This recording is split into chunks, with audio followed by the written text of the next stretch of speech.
Councilwoman McCoy, you can start the meeting.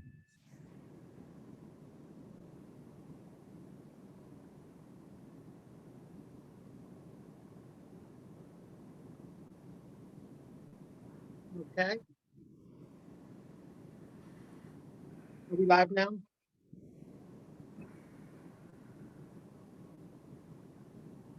Yes, you can begin. Okay. Thank you. Good evening. Today is Thursday, May 14th, and this is the Community Development and Urban Planning meeting. I am Councilwoman Yolanda McCoy, 6th District, and I am the co-chair. If everyone who's here could introduce themselves. Councilwoman Zanthia Oliver, 3rd District.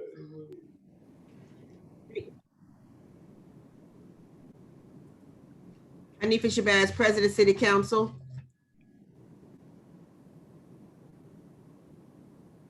Rysheema Jabarbe, Strategy and Policy Director, Wilmington City Council. Linda Gray, 1st District, City Council.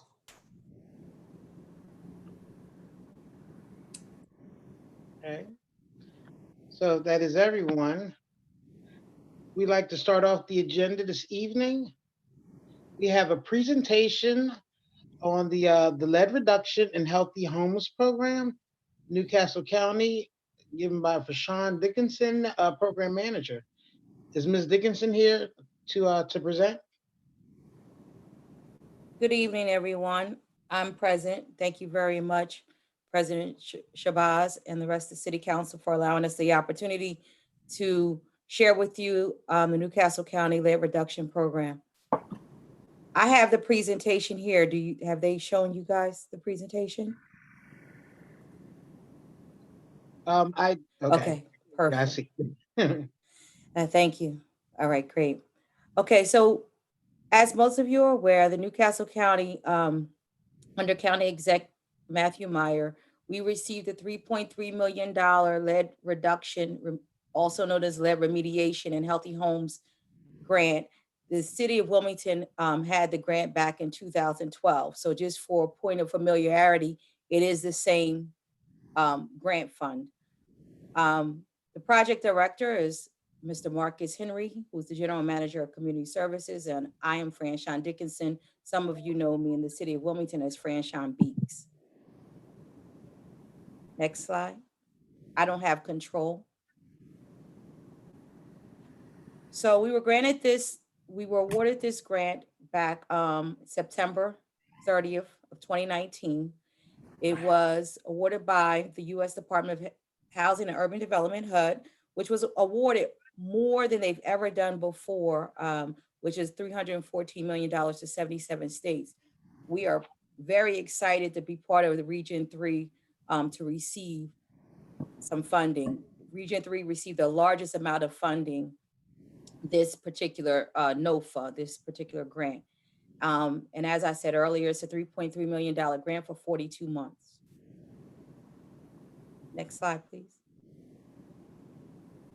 Just for your records, you can review this at another time. I just wanted to make sure everyone was aware of the ordinances. These are the Newcastle County ordinance numbers so that you can reference the terms of the grant as it approved through Newcastle County. Next slide, please. The goals and objectives are really, this is the first grant Newcastle County has ever had for the lead reduction and remediation grant. And it's, of course, to identify and clean up dangerous lead, which are hazards in low-income housing. Specifically, our goal is, and our objective as assigned by HUD, is to provide services. I need to move this, I apologize. Is to provide services on 130 low to moderate income units. I say units, please, I will interchange the word units with homes because they're residential, but just how we, from a matrix standpoint and how we track things, we might say units or addresses interchangeable or houses interchangeable. So we have 130 low to moderate income units in Newcastle County, which includes zip codes in Wilmington, 19801, 802, 805. And as you know, 806, which some of the units are in 806 are in the city proper and some are in the county. And then we have 19720 and 19703. Those are the targeted zip codes, and those are the only zip codes in which we can service with this grant. Another goal is to promote local efforts to eliminate dangerous lead paint and other related health hazards from low-income housing or homes. The home can be both privately owned or tenant landlord owned. We're excited about this part. We use this grant to stimulate workforce and develop small businesses through lead hazard control activities, meaning that we work directly with local, small, minority, disadvantaged businesses to do the lead remediation. We help get them trained. We work with them to make sure they have all their compliance paperwork in order so that they can do business with us and do lead remediation. Currently, we have approximately 10 contractors who have qualified to do work with us. And they are in the city as well as in the county, but they're all state of Delaware contractors, and we're excited about that part. We also use this grant to educate the public about the dangers of hazards in the home. We're working on some marketing materials, et cetera, and opportunities like this so that we can share the grant. So we appreciate you having us again. But those are the goals and objectives of the grant, and that's specifically assigned by HUD in our grant award. Next one, please.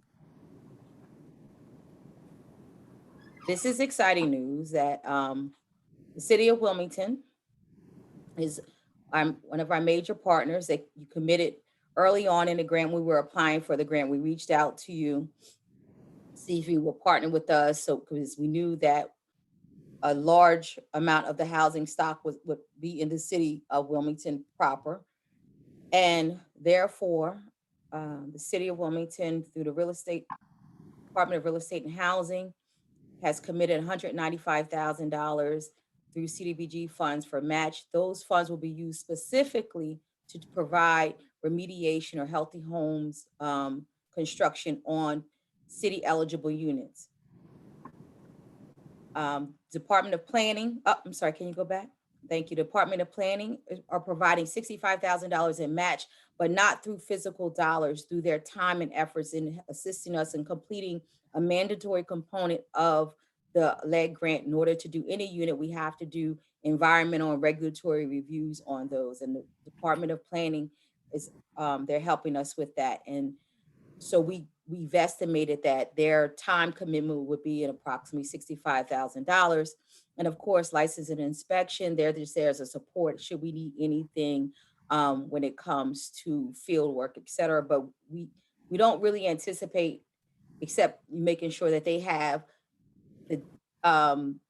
they pretty much refer other units to us. So what license and inspection normally does is if they go out into a unit, if they cited someone for lead and they know the terms of the grant, the eligibility status of the grant, they usually reach out to us and let us know to see if we can help them. So that's where that partnership is. In the state of Delaware, they're providing $25,000 as a match commitment. Again, that's in time through providing referrals as well as technical assistance. Next slide, please. Thank you. All right. So as we mentioned earlier, part of this grant is to educate everyone about some of the hazards of lead, specifically what this grant is designed to prevent.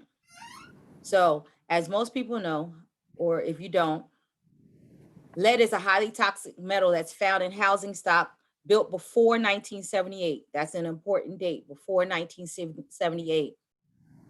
It causes health problems more, I want to say, more evident in children under the age of 6 and pregnant women.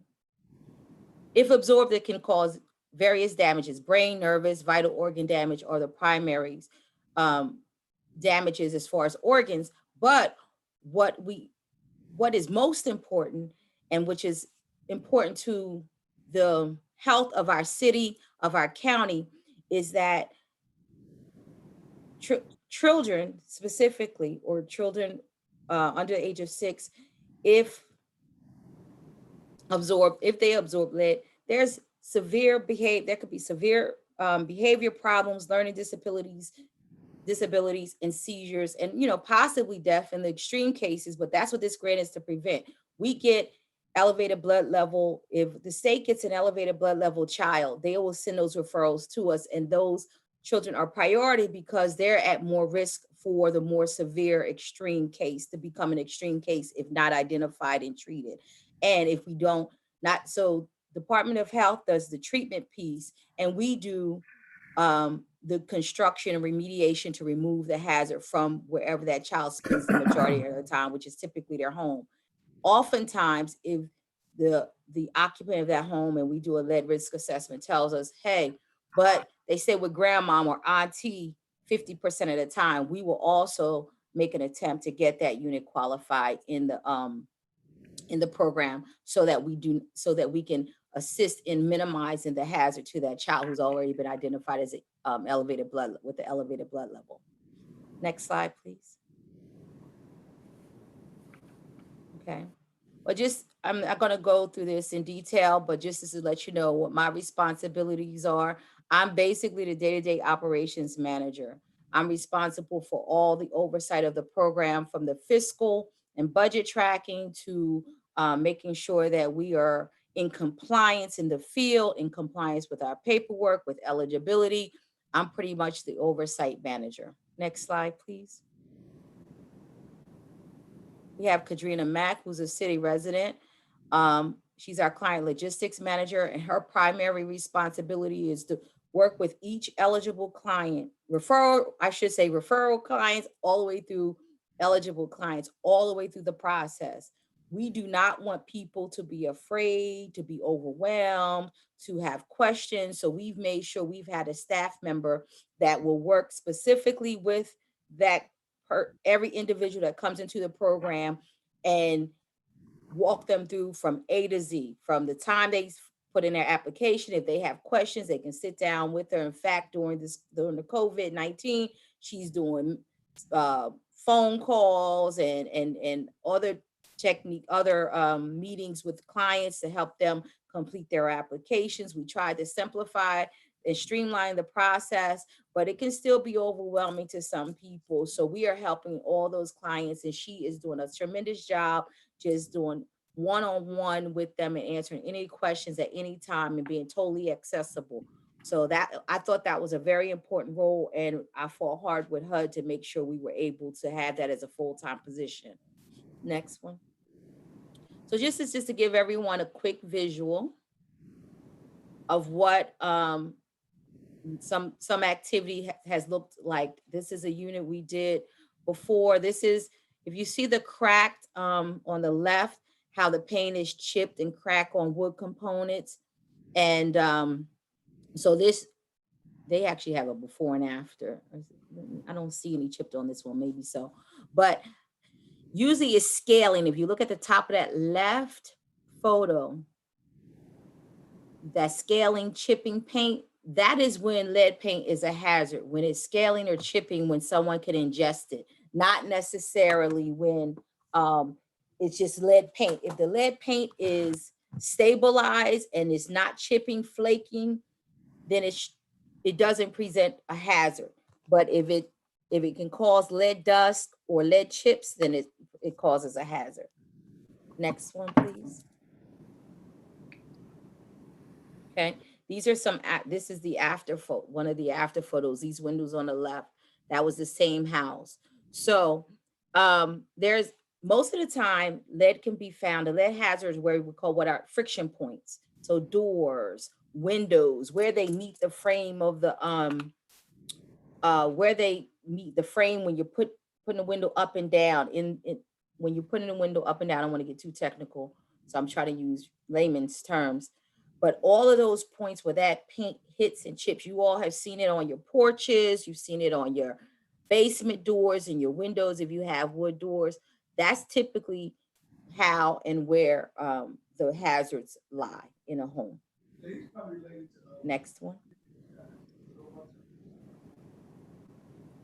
Now, I get really excited, and pardon me, but I get really excited about the healthy homes component, because what we noticed years ago is that, and HUD listened, we were so grateful for that. We would go into homes and it would be so many other hazards that we were not allowed to address with the lead money.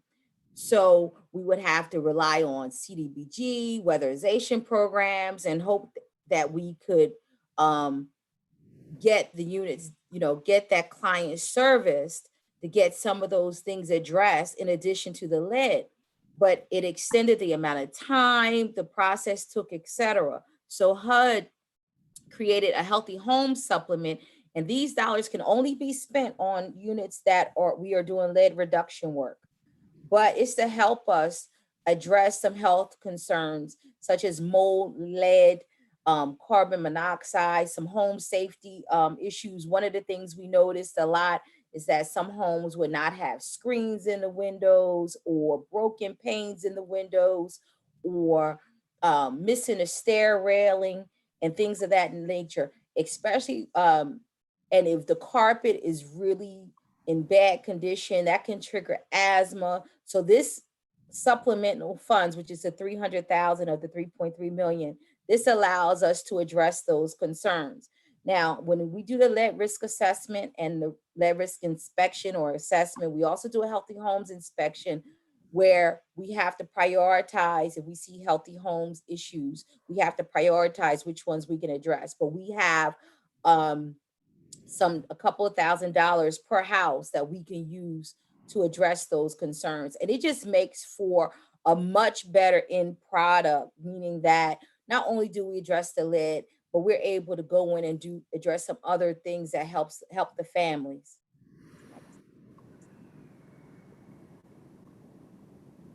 Thank you. Again, we talked about workforce development earlier, and as you can in this picture, those were some previous contractors, a local contractor doing work on one of the units. We had hoped and expected to get at least a minimum of 8 certified DBE, disadvantaged business enterprises, contractors, and we had over 10 qualify in our last RFQ, our request for qualifications.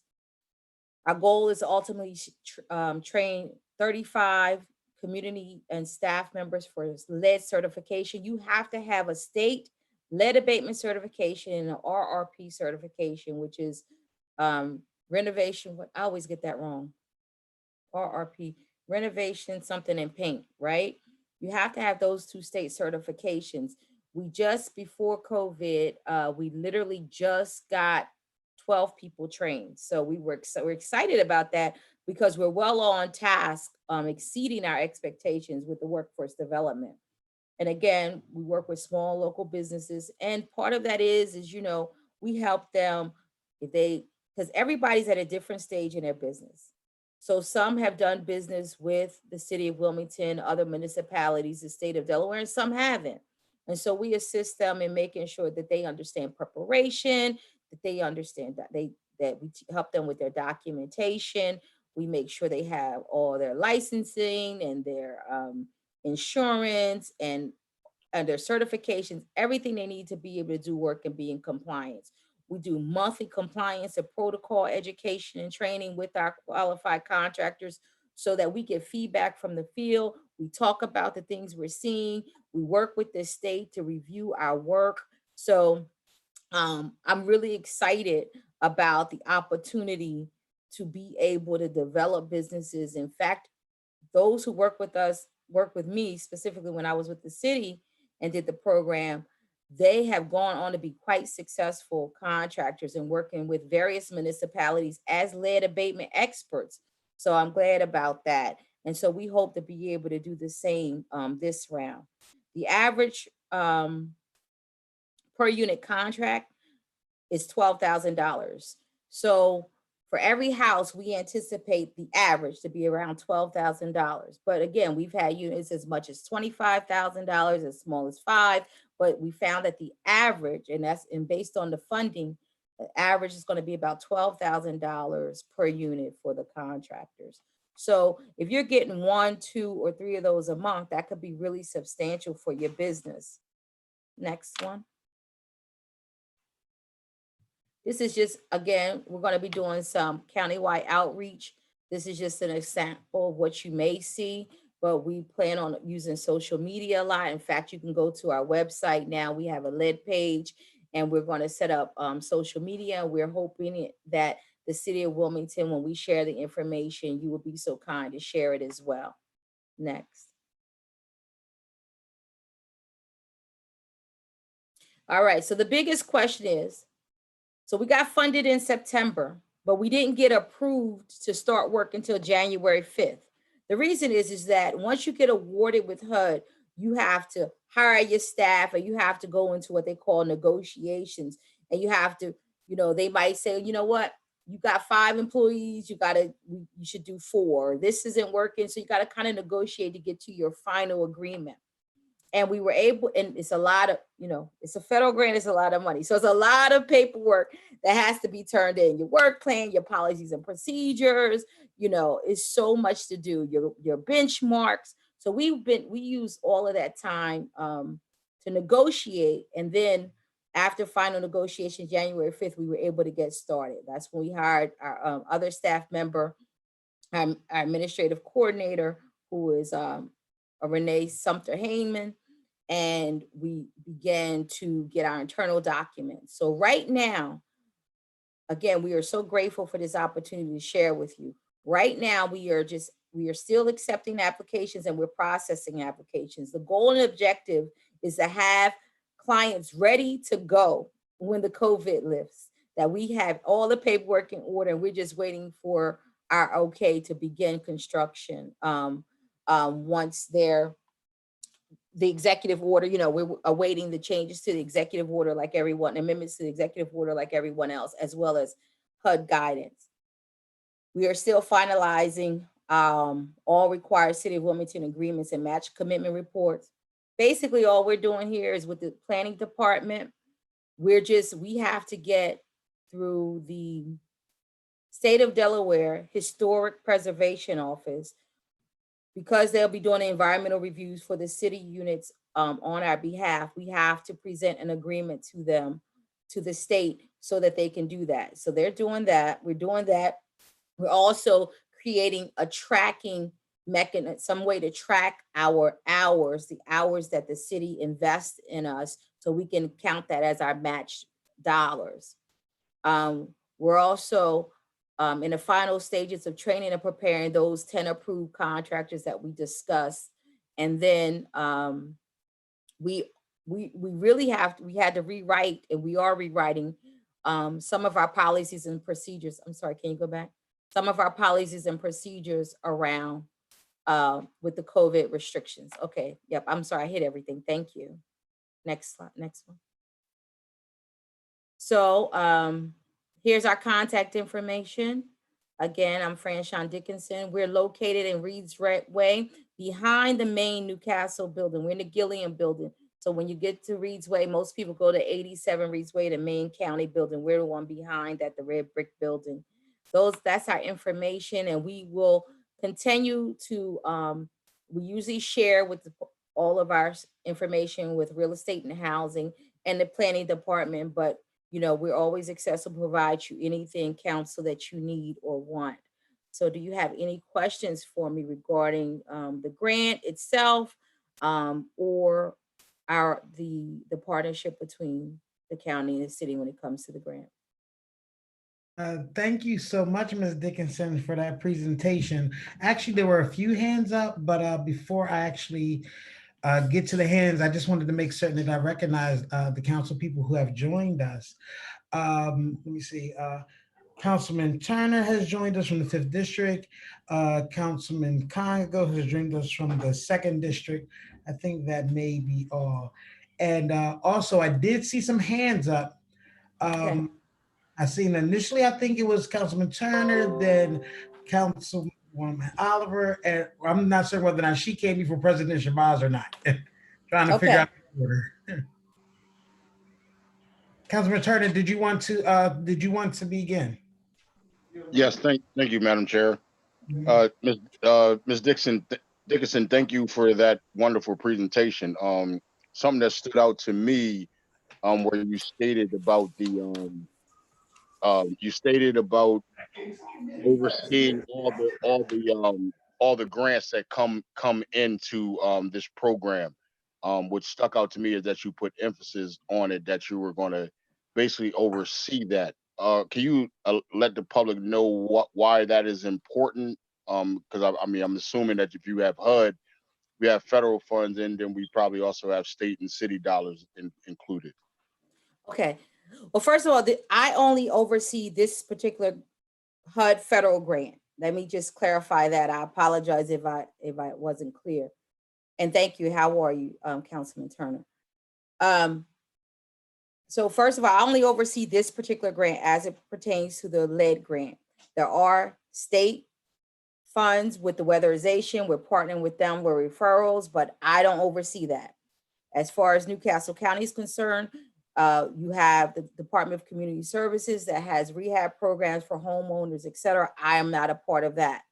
And as far as the city is concerned, as I mentioned earlier, the city has been so kind to provide CDBG dollars so that that average unit that I talked about is $12,000. Say if I have a unit and it needs so much work, it's outside of my budget.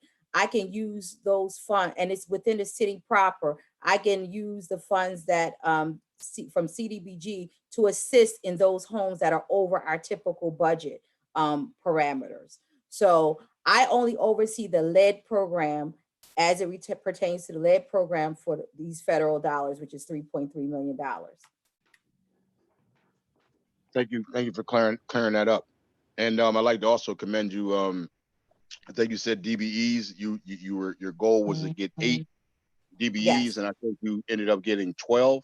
We have 10 right now, and we're excited about that. And which gives us room to get more because we're just starting the grant. So what the goal and objective here is to use the 10 qualified contractors that we have, because we're only doing 130 units this grant, but we get an opportunity to apply again next year for more funding. So the goal and objective is to start with these 10, develop these 10, and lots of times, to be honest with you, they start with me. They work with me. They learn how to bid on other jobs within the county and the city, et cetera. They learn pricing. They learn all these things as far as doing business with a municipality. And they don't always stay with me, but that's good because that means they've outgrown my grant and moved on to bigger and better things. And also, they get opportunities by being certified. The state of no one is servicing Sussex and Kent counties when it comes to lead abatement remediation. And you have to be certified and you have to be have experience. So they get that with our program. And Bill Lysing, who runs the Division of Public Health lead prevention program, we work so closely together. He always pulls from my contractor pool when he has privately owned businesses and daycares. Right now, daycares have a mandate to get lead risk assessments. They have lead, they have to have that remediated. So a contractor gets to start with me on a small level, doing smaller jobs, as I like to say, on residential. And then because of that experience, they're going to get more opportunity. It's always happened, and I'm excited about that. But as that pool, we start off with 10, it might get down to 4 or 5 that's active because of other work. We're going to get to open it up again, I anticipate, by next year and get more contractors. So, I'm excited that we're already exceeding our goal as far as getting disadvantaged business and local contractors involved. And you spoke about that. You have extended that date of accepting more DBEs or more contractors. Not yet, but no, we haven't, because I got to get these 10 started. We're behind because of COVID. We haven't gotten out in the field. And what I don't want to do is I don't want to have a whole 2025 contractor sitting there wanting to bid on a job, and I don't have that many going. We're only anticipating to do 3 to 6 units per month. So I didn't want to have a whole lot of contractors and nobody's getting work. So we wanted to have a reasonable number to fulfill our need with the grant, but also to make sure contractors are getting work. So we anticipate next year having an opportunity to possibly open it up again to get more contractors, because again, Part of the development piece is getting them working in compliance, comfortable and familiar with doing lead abatement. And then there's you can get work everywhere, the whole state. You can get your license. I've encouraged them all to get their licensing in Pennsylvania, because you don't have, once you get state certified here, you can get your Pennsylvania license, work in Philadelphia, Lancaster, Harrisburg, get Jersey license, work in Jersey. It's a lot of work within a 60 to 100 mile radius. So, Madam Chair. Yes, Councilman Turner. Yeah, Ms. Dixon pointed something out about that they can't start working on these properties because of COVID. Is the commissioner or the real estate and housing Bob Ware, is he on the phone? My question would be, I mean, isn't asbestos, isn't it a breathing condition, and isn't COVID kind of a breathing condition as well? So I'm asking, are any of our potential clients for this program already at risk with breathing, that we might can get this move forward if they're at risk because they're around asbestos, or they're I don't know. I'm just trying to see, because this is a respiratory situation. I don't understand why, if they're at risk, why COVID would stop essential workers from this challenge.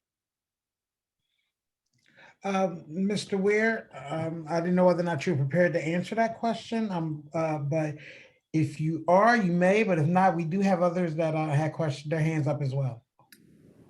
I am on the line as far as when we talk about the lead abatement program, and you talk about airborne allergens. Asbestos is included in that. That goes under I would believe, under the Healthy Homes program. But as far as with the COVID funds, I couldn't answer that without doing some more research on it. Okay. And may I add, this grant is separate from any COVID funds. I only mentioned COVID as it's affected my operation. Okay. Correct. I don't have any COVID funds associated with the lead program. Correct. And I wasn't asking for COVID funds. I was asking for your program to move forward, because you said it couldn't move forward in COVID. Well, I'm under directive, I'm under the directive of HUD guidance, as well as the county executive order at this time. Understood. Thank you. Thank you. All right. Thank you, Councilman Turner. Council, so first I would like to recognize our chair, Councilman Dixon, and is Councilman Oliver, President Shabazz. I didn't know which one wanted to go first. Madam President can go first. Okay. Okay, I was saying you can go first, Councilwoman, but thank you very much. Thank you, Madam Chair. Ms. Dickinson, it's great to see you back in the saddle handling this lead paint, because I know you have yeoman experience at it. And my question was, I know you said there's 130 units, but that's countywide. Is that, how many would be particularly for just the city of Wilmington? We haven't had anything particular assigned. I don't have a number. It's always first come, first serve, but I do have some information for you, because we knew coming in that the, a lot of units will come in out of our Wilmington zip code, just based on the, the housing stock, right? So right now we have, these are applications, what I said, are in the pipeline, okay? We have 9 units in zip code 19801. We have 15 units in 19802, 14 in 19805, 1 in 19806. As far as the county, we have in 19703, we have 10, and in 19720, we have 12. Okay. So may I continue, Madam Chair? Yes, you may. Okay, and so I thought there was a substantial number of those properties were going to be the city of Wilmington, because I did work along with your chief operating administrator, Ms. Vanessa Phillips. And And when Newcastle County was applying for that, this was like a collaborative partnership between the city and Newcastle County. And I wanted to recognize it on your slide that another partner in this from the city of Wilmington, it was City Council, because it was our resolution and the collaboration that we did with Newcastle County to use some of our properties for Newcastle County to fully qualify for it. So I want to make sure you put City Council, because we're a partner in this also to help this grant come to the city of Wilmington. We knew Yes, that ma'am, I sure will. I apologize for pardon my oversight, but I absolutely will. You know, once you said it, I remembered the resolution, right? Because that was way before we even applied for it. And if I can share also too, that, you know, I'm glad to see that it is moving, because one of the things was the LEP program here in the city. We did not move forward to have one. And this was a way to ensure, this partnership with Newcastle County was a way to ensure that we was able to get this type of lead abatement work done in the city of Wilmington, because we knew it was prevalent. We knew that the effects of it, it was affecting our young people, because it showed up in the Center for Disease Control report about the lead effect on our children, resulting in some of the reasons why the mental ills of the violence that's occurring in the city of Wilmington. So I'm glad to see we're moving forward on this. Glad to see you on it as well, because I know of your work from before, and that I'm looking forward to whatever other role that we could play in getting more grants for that you can count on City Council being a partner to with Newcastle County or anybody to get this kind of service needed into our housing stock in the city. So thank you. thank you. And I just want to say, as you can tell, the city has more zip codes than Newcastle County. So just by default, I anticipate that we're going to have more units in the city of Wilmington. As you can see, we already have, there's more applicants in the city of Wilmington than there are in Newcastle County. And of course, like they right. needed the housing, they needed our numbers to help Newcastle County be able to even qualify. Because the housing stock, the primary housing, affected housing stock is in the city proper. You're absolutely right, Madam President. And, you know, as you, like, I was glad to see the numbers that the city residents are applying. So that's always good news. You know, we're not struggling with applicants. That's always good. Okay. And what we will provide Director Ware quarterly, you know, with the numbers that we report to HUD, so he can have it for his records, as well as a list of the units that have been serviced. Okay. He'll get that quarterly. So basically a copy of my quarterly report to HUD, I will share with Director Ware. Okay, thank you. Thank you very much. Councilman Oliver. Yeah, thank you, Madam Chair. Franchon, first of all, I wanted to say congratulations. It's a pleasure to see you back. Thank you. Thank you. This is a job that you're very familiar with, and I'm glad that Sister Mac is working with you. So I know we do have some coverage for our community. I want to also say I'm so glad to see the DBE contractors involved. And if it's possible, if you can forward me your correct email and Sister Mac, so we could talk offline. I just really, you already answered most of my questions today. And in zip code 19802, it's a lot of lead abandonment houses that need to be worked on. So I would like to talk to you offline. I know right now we can't get in because you're working with the first 10, but if you can send me your email information, it'll be well appreciated. And like I said, congratulations. Thank you. I absolutely will. And I want to, I failed to mention, I noticed that we must have taken that slide out for other reasons. It's important because you guys are going to get calls, and it's important for you to know who's eligible for the program. As we mentioned, you know the zip codes 19801, 802, 805, 806, 19720. Because even though you're in the city, you still might get calls outside of that, and 19720 and 19703. But it can be owner occupied. However, our primary focus are tenant occupied units with children who reside in the home under the age of 6 or a pregnant female. Thus, that's the priority according to the grant. That's not Franchon's rules, that's the grant rule. Those with those eligibility requirements are the primary focus in our target market. So we ask that landlords consider reaching out to us if they haven't had their unit, if they rent to low to moderate income families and they haven't had a lead risk assessment, lead testing, that they reach out.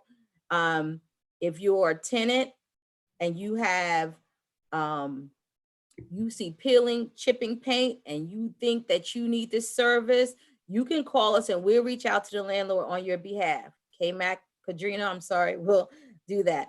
And we will assist you with the process. Homeowners are eligible, but again, they're not the first priority, but they are eligible if they have children under age of 6. And if your child has already been tested and found that they have a high elevated blood level. For example, Shortridge Academy, apparently they do testing. They have been sending people to us and we're excited. We know the nurse there has been forwarding potential clients to us as well. So we just want everybody to know that those are the eligible, and you have to be meet the low to moderate income 50%. I can do a couple of 80% low to moderate income scale, but that's all on our website. And again, we're going to get some social media going soon.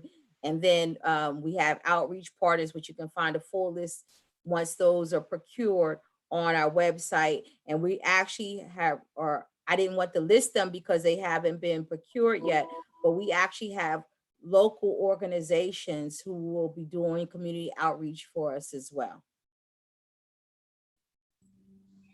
Okay, thank you so much, Ms. Dickinson, for your presentation. Do any other council have any questions?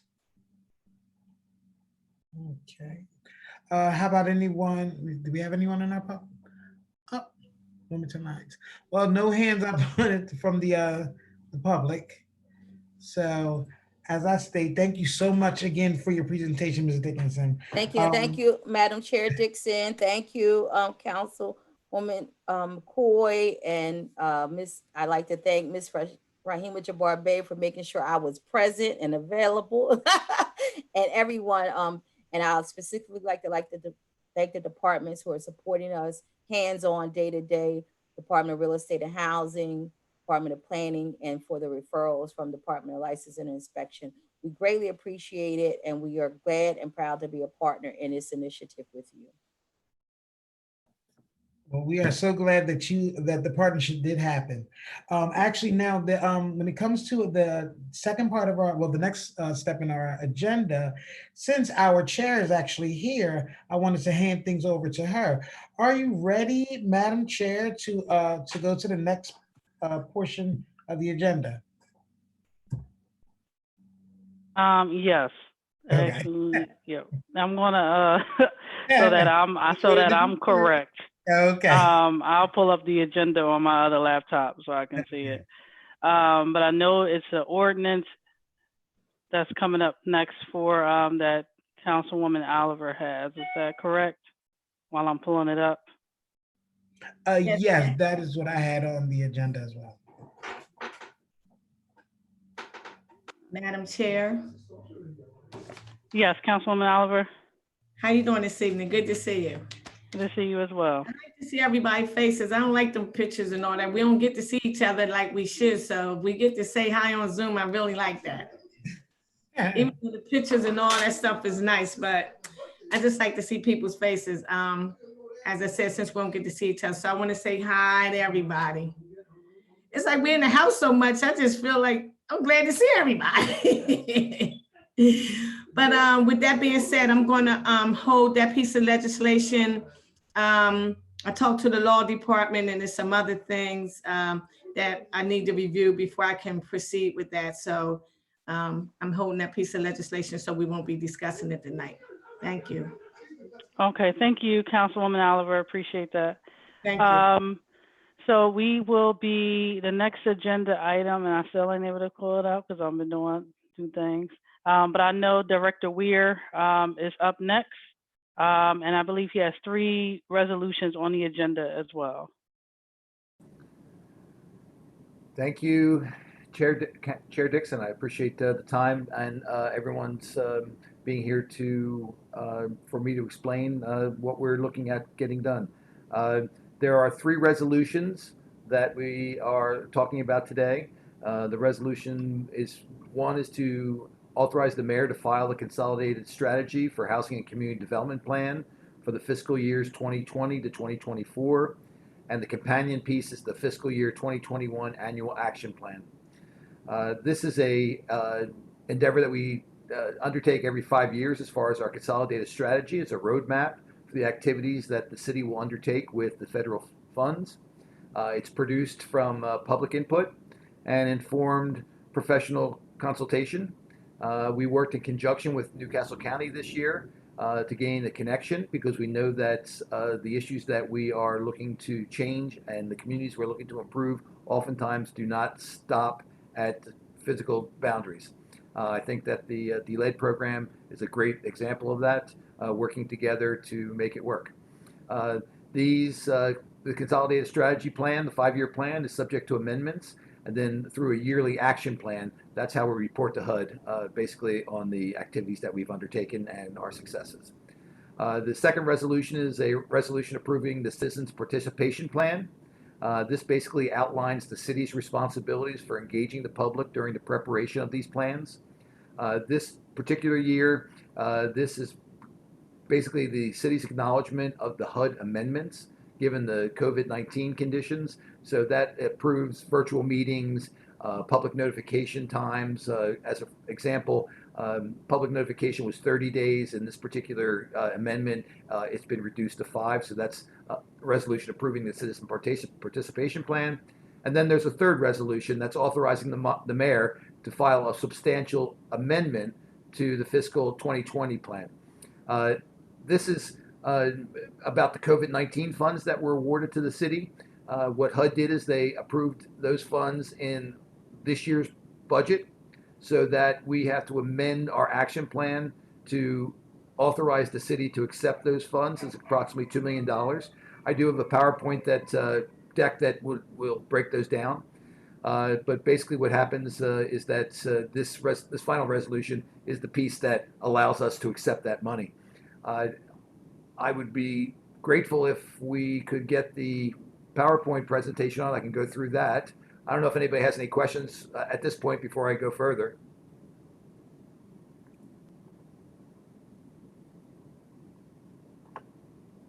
Nope, I think the only thing is just waiting for your slides to come up.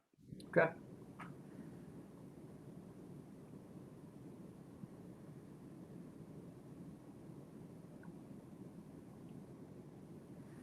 All right, this is only about 122 slides, so I should be able to get through this in a 4 or 5 hour period.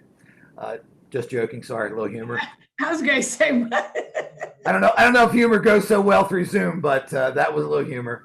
So this presentation is really about the consolidated plan. Now, the city's received notice of the following funds from HUD.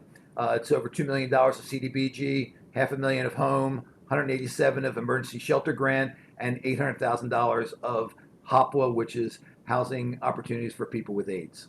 Next slide, please. Now, I mentioned the public hearings and the citizen participation. What we did this year is we worked with Newcastle County. I'll be transparent and say that one reason why we did that is because we know we have community issues that transcend physical boundaries, but I can also tell you that it was an efficiency because we brought in the same consultant, and it actually offered us both entities some savings. We had public hearings January 8th at the Wilmington Library, January 8th also at the Woodlawn Library, day and night, and we had January 9th in the City Council chambers. That's back in the day when we all could be in the same room together. I don't know if we remember that or not.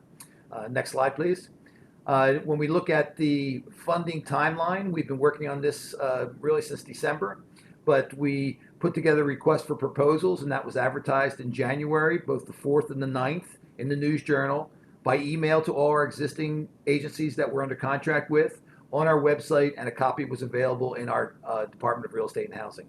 On January 30th, the department held a meeting explaining the application process for HUD-funded projects to all interested parties. So we took that opportunity to take not only to the folks that and agencies that have been involved, but anybody that was looking to get involved.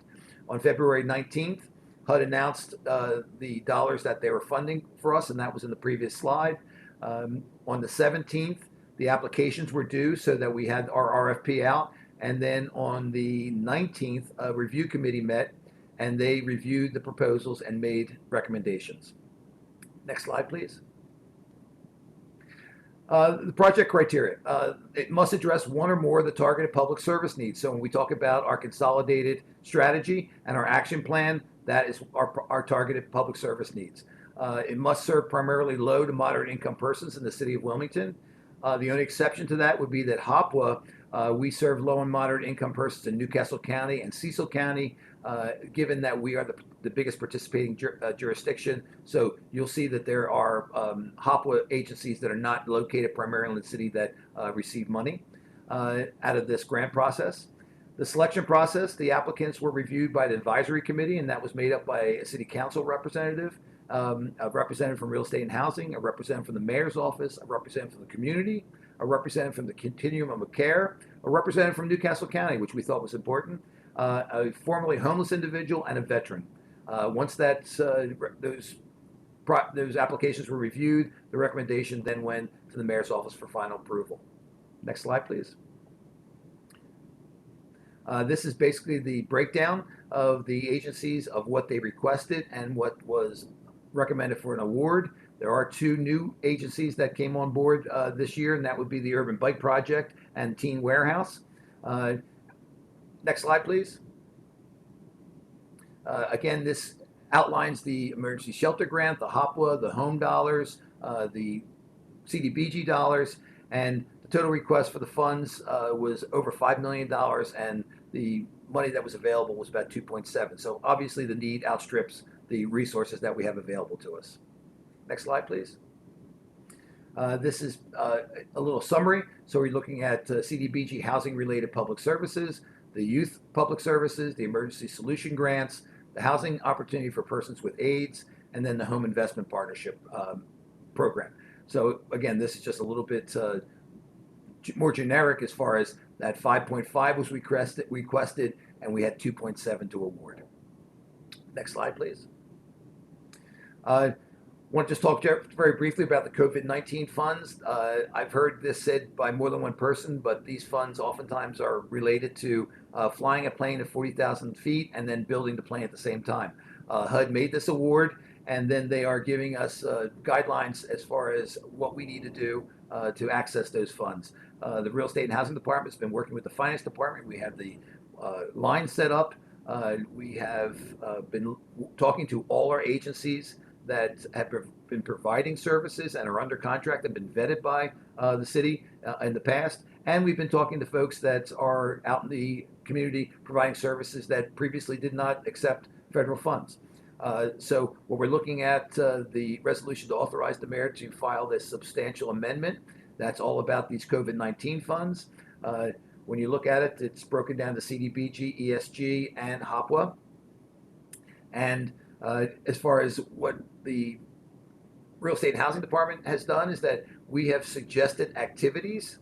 Those activities have been reviewed by the governmental working group and have been signed off by that group. And with additional guidance from HUD, which we are making sure that we are in compliance, we are looking for our next action is to enter into contracts for service with agencies that have the capacity to serve the citizens in need and meet the reporting requirements of HUD.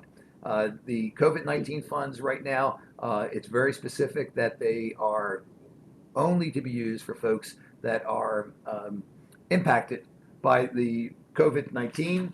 When we talk about those activities, we're talking about COVID quarantine, housing and utility payments to individuals, personal protection equipment from nonprofits, counseling on eviction and foreclosure, testing.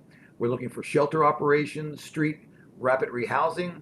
And as far as under the HOPWA, we're looking at essential services, food and medical, short-term rental and utility assistance, and of course, quarantine services. So they're the activities that we are recommending under those dollars, and it will be to be determined the agencies that will be able to do that.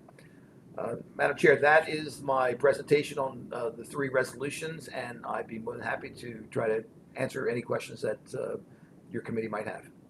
Thank you. Thank you for your presentation, Director Weir. Are there any questions from council members? Councilwoman Oliver?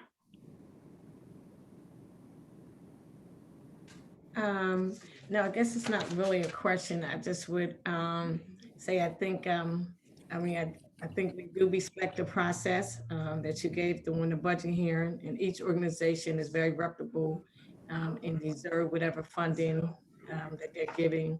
And I would like to, if you could forward us the information what makes the qualifications, just so if somebody asks me, how do I qualify for the COVID? I'll be able to look at it and I'll be able to respond. So if you could send us a copy of whatever the qualifications is from HUD, because really this has nothing to do with the city. This is HUD qualifications. So if you can forward that information over, it'd be well appreciated.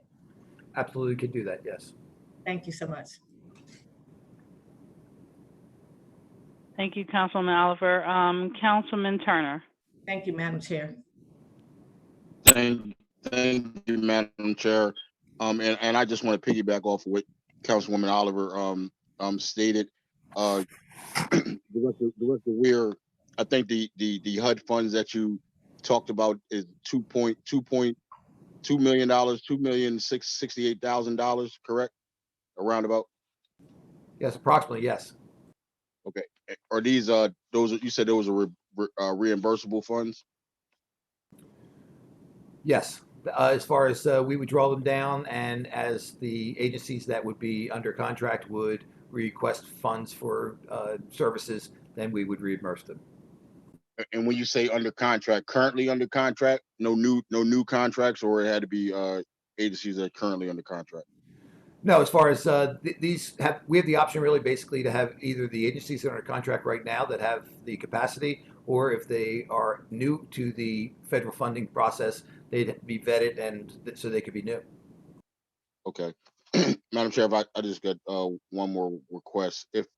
If possible, if you can break it down, I think you kind of announced some of the areas that is covered underneath of the HUD money, such as like medical aid, testing, quarantine, equipment, temporary medical shelters, PPEs. Can you give us a breakdown exactly what type of money would be broken down from that $2 million to each? And also, I didn't hear you mention, and I may have missed it, but do we have sanitizing public areas and facilities as well? Is that covered as well in that money?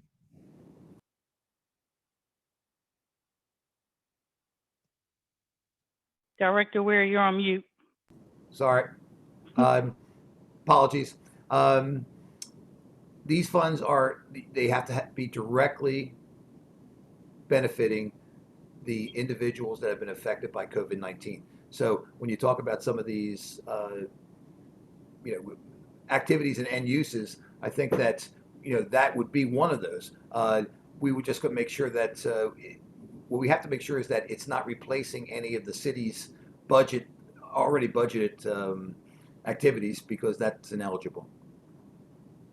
If you can give us a breakdown of different areas, such as A, medical aid, B, PPEs, C, purchase of distribution of food, water, medical, D, emergency personnel, and also lodging. F would be lodging, and then H would be small business. G would be small business grants, and then H would be sanitizing public areas and facilities. Absolutely. I could forward to council the HUD qualifications for the uses of the COVID-19 funds. Thank you. And also, I'm sorry, can you add short-term rental and mortgage utility assistance? I think you mentioned about that as well. Yes. Thank you. Good point.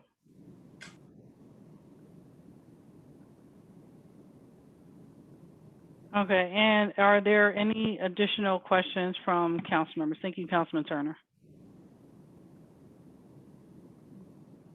And I'll probably just, because that was going to be my question as well, regarding if we can get the breakdown, because I think when we were seeing the different resolution just to make sure that it covers, we know which ones we're covering which, to make them distinct.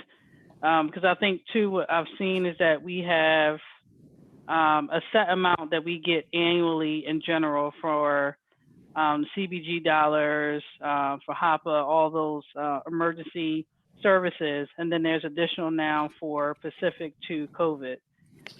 So if we could, have a more of a breakdown of both, just to kind of make sure that we're clear on the agencies who already know that they're going to get this funding, that they have their set, and then if there's overlap or knowing if they're getting additional funds out of COVID too, that'll be good in addition to the new agencies who may be applying for COVID. Sure.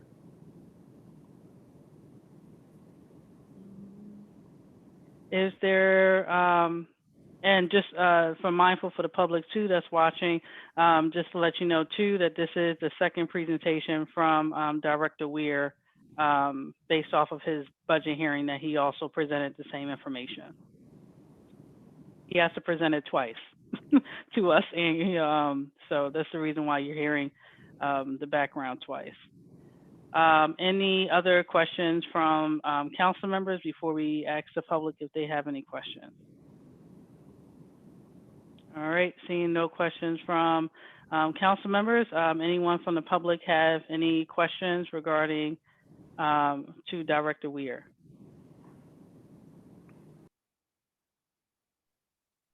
All right, and seeing no hands, these are resolutions. They do not have to be voted out of council. They will be on our, and when are these set to be on the next agenda? On the 28th. May 28th. Yes, ma'am. Yeah. So all three resolutions will be on the agenda on May 28th. So again, these are resolutions, do not have to be voted out of our committee, but will be on the agenda again for May 28th. Make sure I've been on March lately, so I'm glad I got May right today. So with that, if there are, again, thank you, Director Weir, for your presentation, again, regarding the different, regarding the consolidation plan, the action plan, and the COVID-19, that we'll hear from you more on the details of some of those things. So we look forward to working with you on that. That is the end of our agenda for this evening. If there's nothing else, I will entertain a motion to adjourn. Move a motion to adjourn the meeting. So move. So move. So move. Second. Thank you. I'll just wait for the second.